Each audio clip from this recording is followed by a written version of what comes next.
E aí, pessoal, vamos falar de um assunto que pega todo mundo: a raiva.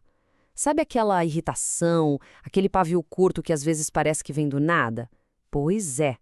A gente tende a culpar os outros, o trânsito, o trabalho, mas e se a gente estiver olhando para o lugar errado? Hoje, a gente vai mergulhar a fundo, usando as ideias do devocional Acalmar o Coração Irado, para investigar a verdadeira raiz dos nossos conflitos.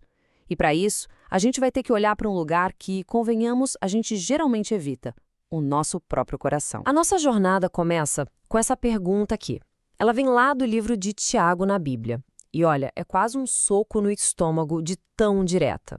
De onde vêm as guerras e contendas entre vocês? Repara bem, a pergunta não é quem começou ou quem está certo. A pergunta é de onde isso tudo vem. Essa simples mudança de palavra já é um convite poderoso para a gente parar de apontar o dedo para fora e talvez pela primeira vez virar o espelho para dentro. Então vamos lá. Parte 1. A guerra ao redor, que é o sintoma visível. É o nosso modo padrão de operar, né? Quando a gente está no meio de uma briga, a nossa reação automática é culpar o que está fora. É o trânsito que está um caos, nosso chefe que não nos valoriza, nosso parceiro que não nos entende. São sempre as circunstâncias. Mas a grande sacada aqui é entender que tudo isso é só a ponta do iceberg. É só o sintoma de uma guerra muito, mas muito mais profunda. E é aqui que o jogo vira completamente. A fonte da nossa irritação, das nossas discussões, das nossas guerras, não está lá fora, não está no mundo ao nosso redor. O verdadeiro campo de batalha, acredite se quiser, está aqui dentro de nós, dentro do nosso coração. E essa é uma ideia radical, porque se a gente levar isso a sério, muda tudo. Muda completamente o jeito que a gente encara a nossa própria raiva. Ok, parte 2, o diagnóstico, a guerra interior. Se o campo de batalha é interno, então qual é o diagnóstico? O que afinal está acontecendo aí dentro? A resposta é bem surpreendente. São os nossos próprios desejos. Eles estão travando uma verdadeira guerra civil, batalhando sem parar pelo controle do nosso coração. E aqui o autor faz uma distinção que é, nossa, fundamental. Porque o problema não é só quando a gente deseja coisas que são obviamente ruins ou proibidas. O perigo mais sutil e talvez o mais comum para todos nós é quando a gente pega coisas boas e legítimas, como por exemplo aceitação, sucesso, respeito, afeto, e nós desejamos essas coisas boas de um jeito errado, de um jeito descontrolado. A gente as transforma em exigências absolutas para a nossa felicidade. É isso que o devocional chama de desejos dominadores. Pensa neles como um desejo que começou bom e inofensivo, mas ele foi crescendo, crescendo e se tornou um pequeno tirano dentro da gente. Ele deixou de ser uma preferência, eu gostaria de ter isso, e virou uma exigência, eu preciso ter isso para ser feliz. E no momento em que um desejo vira a condição para a nossa felicidade, ele virou um ídolo no nosso coração. Essa frase aqui, nossa, ela é a trilha sonora perfeita desse coração exigente. É o hino que a gente canta por dentro. É cru, é direto. E vamos ser bem honestos aqui, né? Quem é que nunca cantou essa musiquinha internamente quando algo que a gente queria muito, mas muito mesmo, foi negado? Agora vamos para a parte 3. 3 testes para o coração. Uma verdadeira ferramenta de diagnóstico. Porque você pode estar se perguntando: ok, mas como eu sei, na prática, quando um desejo bom virou esse tirano dentro de mim? Felizmente, o autor nos dá uma ferramenta super útil. São 3 testes bem simples para a gente fazer um check-up no nosso coração. É bem direto ao ponto. Você só precisa se fazer essas 3 perguntas. Primeira, esse desejo consome seus pensamentos? Segunda, você está disposto a pecar, a quebrar as regras para conseguir o que quer?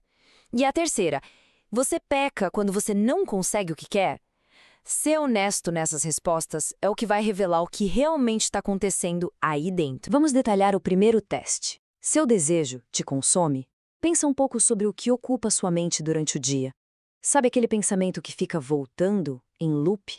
Ah, se eu tivesse aquele reconhecimento no trabalho, ou se o meu parceiro mudasse de atitude. Essa ruminação mental, essa obsessão, já é um grande sinal de alerta de que esse desejo está grande demais. Agora, o segundo teste, que é bem prático. Você peca para conseguir o que quer? Você já se viu, por exemplo, exagerando uma história para ganhar a simpatia de alguém? Ou talvez usando aquela chantagem emocional bem sutil, só para fazer alguém ceder à sua vontade? Quando os fins começam a justificar os meios, é um sinal claro de que esse desejo já se tornou um problema sério. E o terceiro teste, que talvez seja o mais revelador de todos. Como você reage quando não consegue o que quer? Você é do tipo que se fecha, dá um tratamento de silêncio, ou você parte para o ataque com palavras duras, sarcasmo ou até fofoca? Essa reação de raiva, de fúria quando somos frustrados, é o grito de um ídolo que acabou de ser contrariado dentro de nós. Parte 4. A cura. Um novo desejo. Ok, eu sei, esse diagnóstico pode parecer pesado, mas respira fundo, porque a ótima notícia é que existe cura. E a solução não é simplesmente se esforçar mais para se controlar. Não. A verdadeira cura é encontrar um desejo novo, um desejo maior, que seja tão poderoso que coloque todos os outros de volta em seu devido lugar. E essa é a ideia central para a cura. A nossa raiva é apenas um sintoma, é como a febre. E não adianta nada a gente tomar um remédio só para a febre, tipo contar até 10 ou respirar fundo. A gente precisa tratar a infecção, a doença real. E a doença, nesse caso, é o desejo desordenado que se transformou em um ídolo no nosso coração. Então, qual é a prescrição médica para o coração? Basicamente, são 3 passos. Primeiro, confessar. É dar nome ao ídolo. É chegar para Deus e dizer: Deus, eu fiz da aprovação dos outros a minha fonte de felicidade. Segundo, se arrepender. É reconhecer que a gente tentou ser autossuficiente, que quis controlar tudo e todos. E terceiro, buscar a graça. É admitir com humildade: eu não consigo resolver isso sozinho, eu preciso da sua ajuda. E é fundamental entender isso aqui. A meta não é simplesmente ter mais autocontrole, tentando reprimir a raiva na força do braço. Isso não funciona a longo prazo. A verdadeira solução é uma transformação do coração.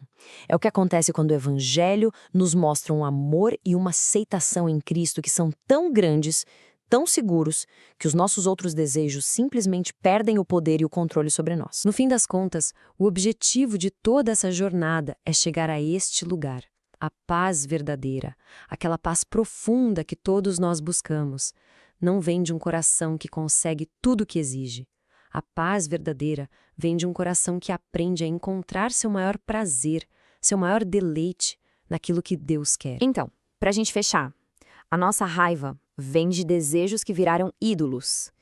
A cura é substituir esses pequenos tiranos por um desejo muito maior, o desejo de se alegrar em Deus e na vontade dele.